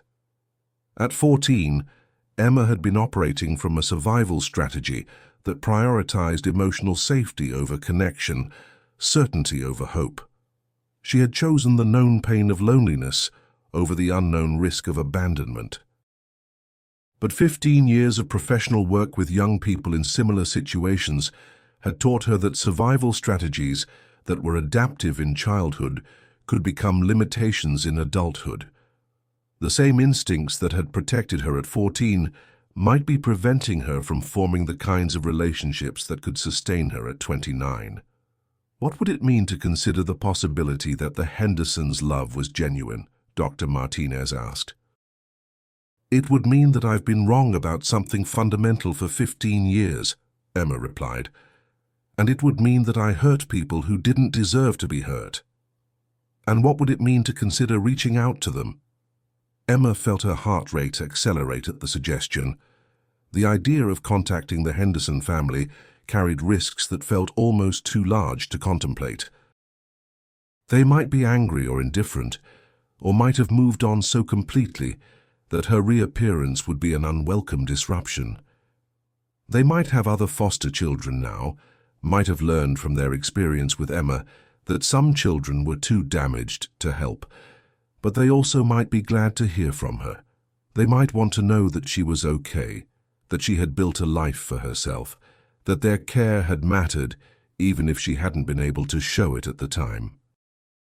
The possibility of their forgiveness, of their continued care, felt both terrifying and necessary. I don't know if I'm ready for that, Emma said finally, but I think I might want to be ready. The session ended with homework assignments that felt like preparing for emotional surgery. Dr. Martinez suggested that Emma write a letter to the Henderson family that she wouldn't send, exploring what she might want to say to them if she had the chance. She also recommended that Emma think about what she would need from them in order to feel safe reaching out, what boundaries or conditions might make contact possible. As Emma walked home through her Brooklyn neighborhood, she found herself noticing families in a way she usually avoided. Parents pushing strollers, teenagers walking with adults who were clearly their parents, the casual physical affection between people who belonged to each other. For years, these sights had triggered a familiar ache of exclusion, a reminder of what she had never had, and probably never would. But tonight, walking home with Sophia's voice still echoing in her memory, and the possibility of the Hendersons' continued care stirring something in her chest, Emma allowed herself to imagine what it might feel like to belong to people who were glad you existed. The image felt fragile and unlikely, but for the first time in 15 years, it also felt possible. Emma Rodriguez spent the weekend in her Brooklyn apartment, writing the letter she would never send. Dr. Martinez had assigned the exercise as a way to process the emotions stirred up by Sophia's unexpected reappearance and the revelation that the Henderson family had searched for her after her disappearance. But what had begun as a therapeutic exercise had evolved into something more complex, a reckoning with 15 years of assumptions about her own worth and the nature of the love that had been offered to her when she was 14. The letter went through 17 drafts, each version revealing different layers of the guilt, gratitude, and confusion that Emma had been carrying since her conversation with Sophia. Some drafts were angry, demanding to know why the Hendersons hadn't tried harder to find her, why they had given up their search. Others were apologetic to the point of self-flagellation, taking responsibility for every moment of pain her disappearance had caused. A few attempted clinical detachment, explaining her decision to leave in the psychological terminology she had learned in graduate school. But the version that finally felt honest was simpler than all the others, written in the voice of the 29-year-old woman she had become, rather than the 14-year-old girl she had been. Dear Henderson family, I don't know if you remember me, or if you would want to hear from me after all these years. My name is Emma Rodriguez, though you knew me when I was 14 and living with you for a brief time in 2005. I left your house without explanation on a Tuesday morning in November, and I have thought about you every day since. I need you to know that leaving wasn't about you.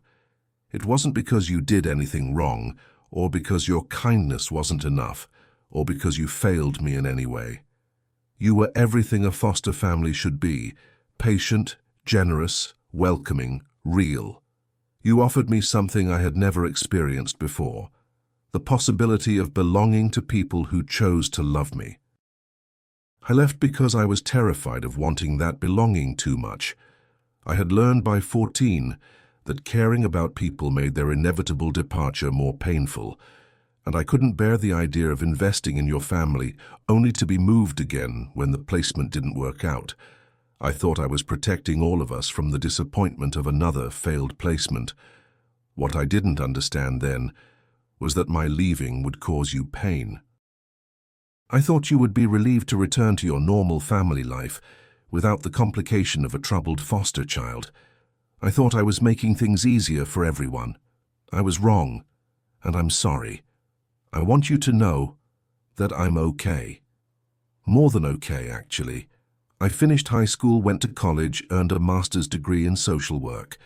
I work now with young people who are aging out of foster care, trying to help them navigate the transition to adulthood. In some ways, I think I've spent 15 years trying to become the person who could have stayed with you, the person who could have trusted your love enough to accept it. I also want you to know that the month I spent with your family changed my life. Not just because you were kind to me, but because you showed me what a family could look like. The way you talked to each other at dinner, the way you included me in your routines, the way you made space for me in your lives, those experiences became a template for the relationships I've tried to build as an adult. I don't expect anything from this letter. I don't need you to forgive me or to understand my choices or to welcome me back into your lives. I just needed you to know that your love mattered, even though I wasn't able to receive it at the time.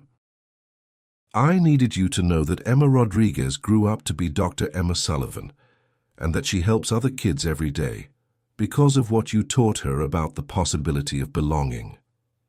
If you ever want to know more about what happened to me, or if you have questions about why I left, my contact information is below, but please don't feel obligated to respond. This letter is really just me trying to say thank you for caring about a girl who didn't know how to let herself be cared for.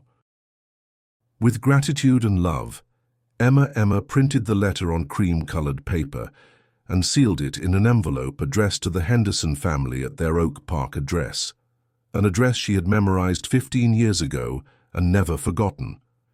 She held the sealed envelope for nearly an hour, sitting at her kitchen table and studying the careful handwriting that spelled out their names. The letter represented a vulnerability she had spent her adult life avoiding, an admission of need and regret that felt dangerous to release into the world. But she also understood that some forms of healing required courage that felt impossible until you summoned it anyway. Dr. Martinez had talked about the difference between being safe and feeling safe, how trauma could create protective strategies that outlived their usefulness. Emma had been safe for 15 years, financially stable, professionally successful, surrounded by colleagues who respected her work. But she hadn't felt safe enough to risk the kind of connection that made life meaningful rather than simply manageable. She didn't mail the letter that weekend. Instead, she carried it with her to work on Monday, tucked into her purse like a talisman or a reminder of possibilities she wasn't quite ready to pursue. The physical presence of the envelope made her hyper-aware of her interactions with colleagues, the way she maintained professional distance even with people she genuinely liked, the careful boundaries she had constructed around her personal life.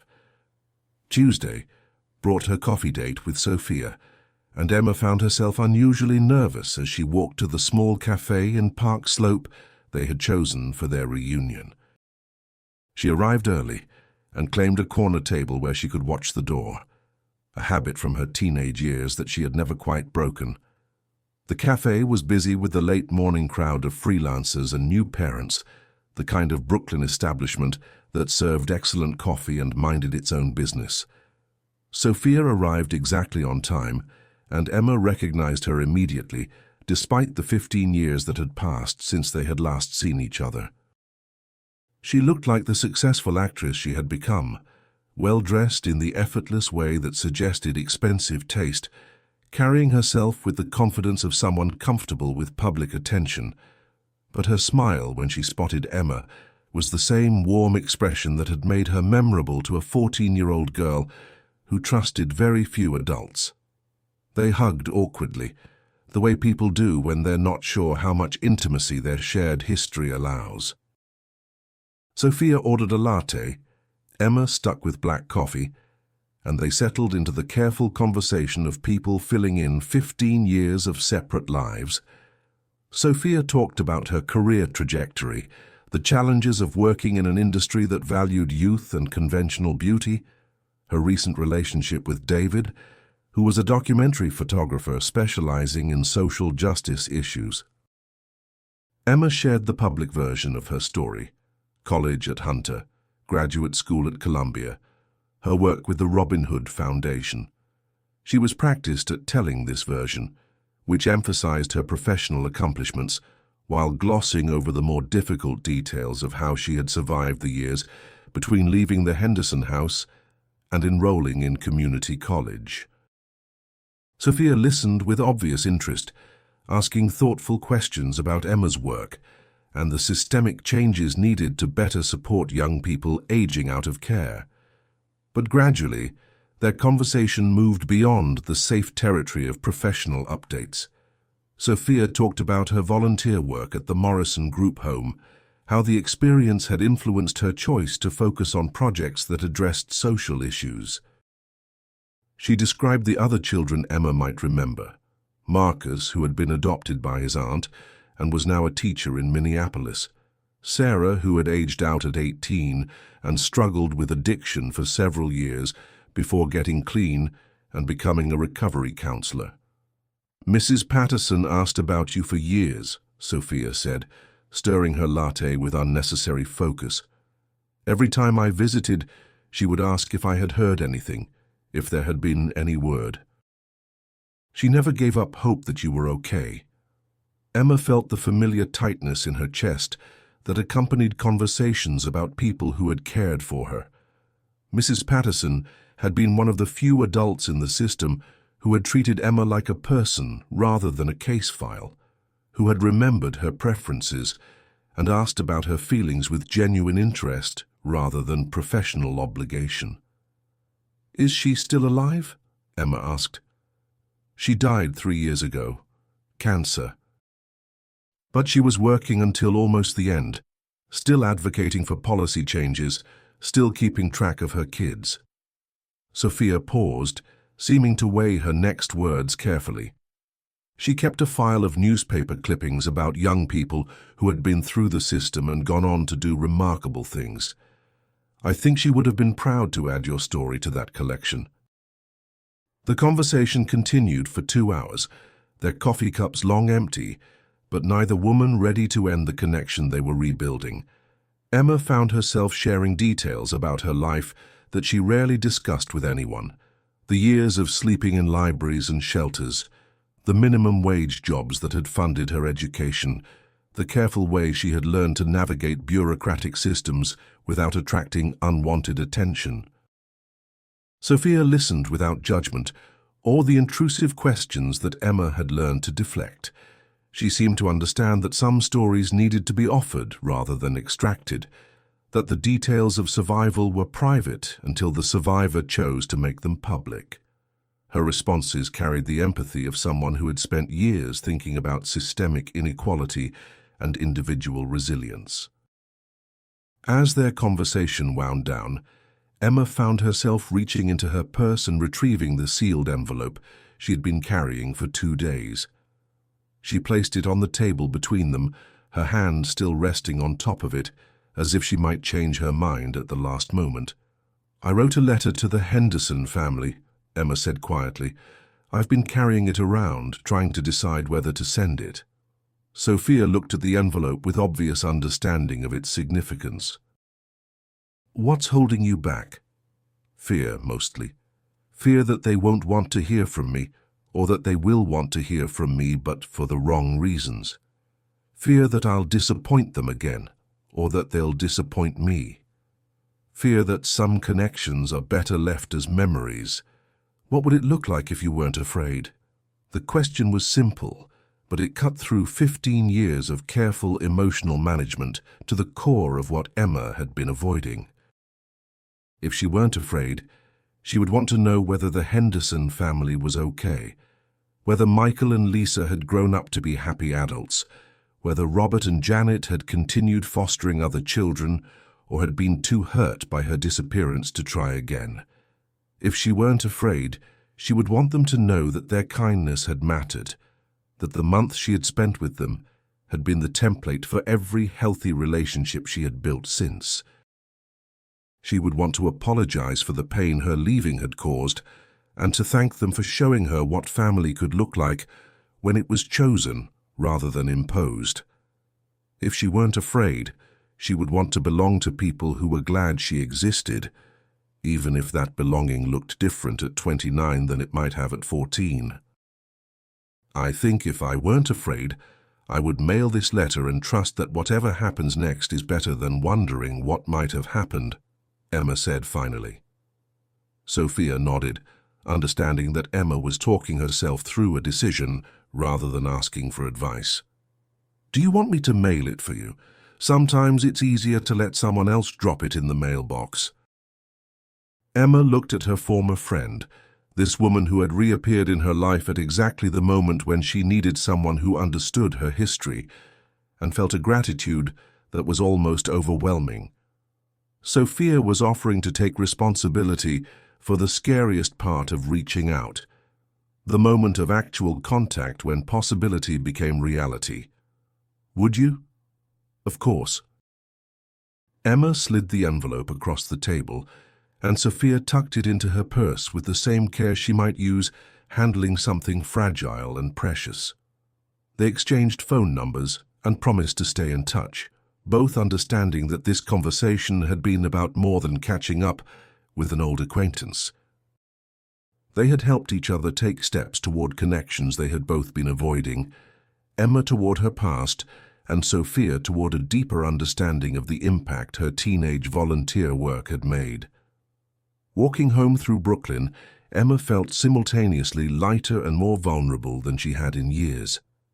The letter was out of her hands now, moving through the postal system toward Oak Park, Illinois, where it would either be welcomed or discarded, but would definitely be received. She had chosen courage over safety, hope over certainty, and the possibility of belonging over the guarantee of independence. For the first time in 15 years, Emma Rodriguez was allowing herself to imagine what it might feel like to have a family who had never stopped hoping she would come home. The letter arrived at the Henderson house on a Thursday morning in March, 15 years and 4 months after. Emma Rodriguez had walked out their front door carrying a black garbage bag and a heart too afraid to hope. Janet Henderson found it mixed in with the usual assortment of bills and advertisements, the cream-colored envelope, immediately distinct among the stark white business correspondence and glossy promotional materials that filled their mailbox each day. The return address bore no name, just a Brooklyn zip code that meant nothing to Janet, until she saw Henderson Family written in careful handwriting across the front. Her hands began to shake before her mind had fully processed the implications of the envelope. Some deep maternal instinct, recognizing the significance of correspondence that was personal rather than professional, individual rather than institutional. Robert was in the kitchen preparing his lunch for the school day when Janet walked in holding the letter, like something that might disappear if she moved too quickly. He looked up from his sandwich assembly and immediately understood that something important was happening. After 28 years of marriage, he had learned to read Janet's expressions with the accuracy of someone who had witnessed every variety of joy and crisis that family life could produce. "There's from Emma," Janet said simply, her voice carrying wonder and terror in equal measure. They sat at the same kitchen table where Emma had eaten breakfast during her month with them, the letter between them like a bridge across 15 years of wondering and regret.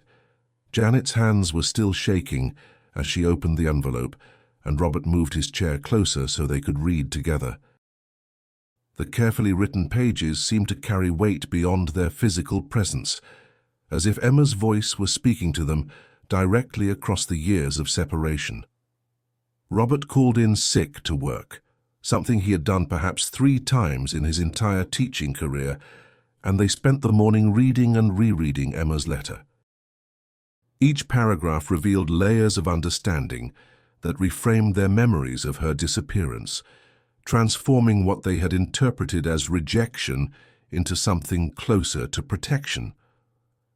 Emma's explanation of her fear, her assumption that leaving would spare them disappointment, her belief that her disappearance would be relief rather than loss, all of it painted a picture of a girl who had been too wounded to recognize love when it was offered freely. But more than explaining her past choices, the letter revealed who Emma had become. Dr. Emma Sullivan, Director of Youth Services for the Robin Hood Foundation, a woman who had transformed her own experience of loss into a mission to help other young people navigate the transition to adulthood. Janet read aloud the description of Emma's work, her educational achievements, her commitment to serving young people in situations similar to her own, and felt a pride so fierce it made her chest ache. "She's helping other kids," Janet said, tears streaming down her face as she clutched the letter. "She took what happened to her, and she's using it to help other kids." The letter also contained something Janet hadn't dared to hope for, acknowledgement that their love had mattered. Emma's description of their family dinners, their inclusive routines, the way they had made space for her in their lives, suggested that the month she had spent with them had been meaningful rather than simply tolerated. The template Emma described using for her adult relationships had been learned at their kitchen table, in their living room, through the casual intimacy of shared daily life. But perhaps most importantly, the letter contained an invitation. Emma had included her contact information and explicitly stated her willingness to answer questions, to provide more details about her life, to engage in conversation about what had happened and what came next. She wasn't asking to be rescued or demanding forgiveness. She was offering connection from a position of strength as an adult who had built a life she was proud of rather than a child who needed to be saved. Janet called Emma that afternoon, her hands still shaky as she dialed the number from the letter. The phone rang 3 times before Emma answered, her voice professional but warm in the way of someone accustomed to receiving calls from people in crisis. "This is Emma. Emma, this is Janet Henderson." The silence that followed was charged with 15 years of separation and the sudden collapse of time that happens when voices bridge long distances. Janet could hear Emma's sharp intake of breath, the small sound of surprise and recognition that confirmed this conversation was as significant for her as it was for Janet. "Mrs. Henderson," Emma said finally, her voice smaller than Janet remembered, but unmistakably the same. "You got my letter." "We got your letter, sweetheart. Robert and I both read it, probably 5 times each. Emma, we have so much to tell you, so much we want you to know." They talked for nearly 2 hours, filling in 15 years with the careful attention of people rebuilding a relationship that had been interrupted rather than ended. Janet shared updates about Michael and Lisa. Michael was now 27, married, and teaching middle school history like his father. Lisa was 25, finishing medical school, and engaged to a fellow student she had met during her pediatric rotation. Both children remembered Emma clearly and had asked about her over the years, wondering what had happened to their almost sister, who had disappeared so suddenly. Emma listened to these updates with obvious emotion, asking questions about Michael's teaching career and Lisa's medical training with the genuine interest of someone who cared about their well-being.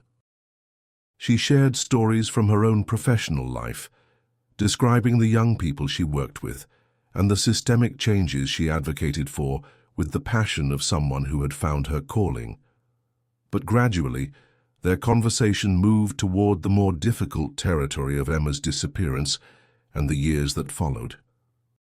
Janet learned about Emma's survival strategies, the libraries where she had slept, the minimum wage jobs that had funded her education, the careful way she had navigated systems designed to help young people while avoiding the kind of attention that might result in forced return to foster care. "We looked for you," Janet said when Emma finished describing her first year on the streets. "We looked for you for over a year. We never stopped hoping you would come home." "I know that now," Emma replied. "I didn't know it then. I thought you would be relieved that the difficult placement was over." "Emma, sweetheart, you were never difficult. You were scared, and you had every right to be scared. But you were never difficult." The conversation ended with tentative plans to meet in person. Emma would be in Chicago the following month for a conference on youth homelessness, and Janet immediately invited her to stay with them. The invitation was offered casually, as if 15 years hadn't passed, as if Emma's room was still waiting for her with yellow walls and a quilt made by hand. Emma's acceptance was equally casual, though both women understood the significance of the gesture. Emma would be returning not as a foster child in need of placement, but as an adult professional visiting family who had never stopped loving her. The distinction felt important, a recognition that their relationship could be rebuilt on a foundation of choice rather than circumstance. The month between the phone call and Emma's visit passed with the particular combination of anticipation and anxiety that accompanies long-awaited reunions. Janet found herself preparing for Emma's arrival with the same attention to detail she had used 29 years earlier when bringing newborn Michael home from the hospital. She bought coffee that she remembered Emma preferring, restocked the refrigerator with foods she thought Emma might like, and spent considerable time deciding whether to redecorate Emma's old room or leave it essentially unchanged. Robert approached the reunion with his characteristic thoughtfulness, reading articles about trauma-informed approaches to reconnection and talking with colleagues who worked with foster children about the best ways to support young adults who had aged out of the system. He wanted to avoid treating Emma like the 14-year-old girl who had left them, while also acknowledging the ways that her childhood experiences continued to shape her adult relationships. Michael and Lisa were both planning to be present for Emma's visit, their own excitement about the reunion, mixed with curiosity about the sister they had almost had, and nervousness about whether she would accept them as the adults they had become. They had spent years wondering about Emma, incorporating her memory into their family narrative as the lost sister who had taught them about resilience and the complexity of love. Emma arrived on a Friday evening in April, when the Chicago spring was beginning to assert itself against the lingering winter, and the maple tree in the Hendersons' front yard was showing the first green buds of new growth. She stood on the front porch with a small suitcase and the same careful posture Janet remembered, though 15 years had transformed the guarded teenager into a confident, professional woman. The reunion was both exactly what Janet had imagined and completely different from her expectations. Emma looked like herself, but older, more settled, carrying herself with the assurance of someone who had built a life she was proud of. Her embrace was warm but careful, the physical affection of someone who had learned to navigate touch with intention rather than spontaneity. But once they were inside, surrounded by the familiar sounds and smells of the Henderson house, Emma seemed to relax in increments. She noticed the family photos that now included her school picture from her month with them, the way her place at the kitchen table had been preserved in the family's memory, the careful attention that had been paid to maintaining space for her even after she was gone. Dinner that first night was spaghetti with meat sauce, the same meal they had shared on Emma's first evening with them 15 years earlier. The repetition was intentional, a way of acknowledging the circular nature of her return while celebrating how much had changed. Emma was no longer the silent, watchful child who had answered questions with careful compliance. She was an engaged adult who shared stories from her work, asked about their lives with genuine interest, and participated in the family conversation with the ease of someone who belonged. The weekend that followed was filled with the kind of careful reconnection that happens when people who love each other are learning to do so as adults rather than as caretakers and child. They visited Emma's old high school, where Robert was now department chair, and met some of his colleagues who remembered reading about Emma's professional achievements in education newsletters. They walked through the neighborhood where Emma had lived for a month 15 years earlier, the tree-lined streets now familiar territory rather than foreign country, but perhaps most importantly, they talked. Long conversations about what had happened and why, about the choices Emma had made and the pain her disappearance had caused, about the ways their understanding of family had been shaped by her brief presence and long absence. Emma learned that the Hendersons had continued fostering other children, that her departure hadn't ended their commitment to helping young people, but had made them more aware of the patience required for healing. Janet shared the details of their search, the months of following leads and hoping for phone calls, the way they had maintained Emma's room for 2 years before finally accepting that she might not return. Emma learned that she had been missed not just as a placement or a case, but as a person whose absence had left a specific Emma-shaped hole in their family dynamic. On Sunday morning, as Emma prepared to return to New York, Janet made an offer that had been building throughout the weekend. "You know you'll always have a place here," she said as they stood in the kitchen where so many important conversations had happened. "Not as a foster child, but as family, as our daughter, if you want that." Emma's response came slowly, weighted with 15 years of learning to trust carefully but completely. "I would like that very much." The relationship that grew from that weekend reunion was different from what it might have been if Emma had never left. It was built on adult understanding rather than childhood need, on chosen connection rather than systemic placement, on the recognition that love sometimes requires waiting for the people you care about to become ready to receive it.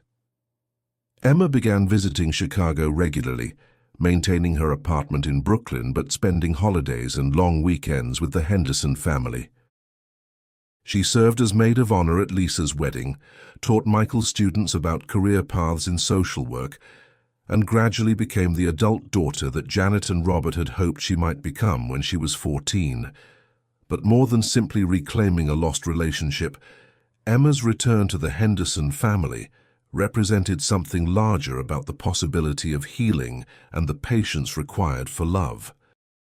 Her story became part of the narrative they shared with other foster families, evidence that sometimes the children who leave are the ones who most need to know they can come back.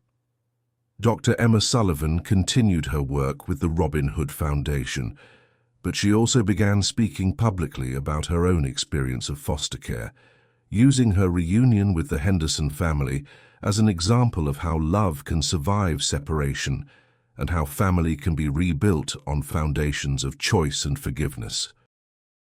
Her story became a testament to the possibility that some endings are actually beginnings, and that coming home sometimes means traveling a very long distance to discover that you were never really lost.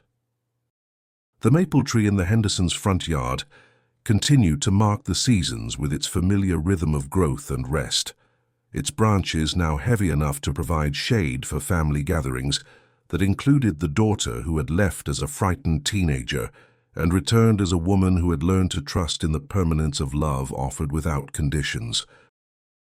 In the end, Emma Rodriguez's story became exactly what she had always hoped it might be, evidence that belonging was possible for people who had learned early that they couldn't count on anything lasting forever, and that family was something you could choose and build and return to, even after 15 years of believing you had lost the right to call any place home.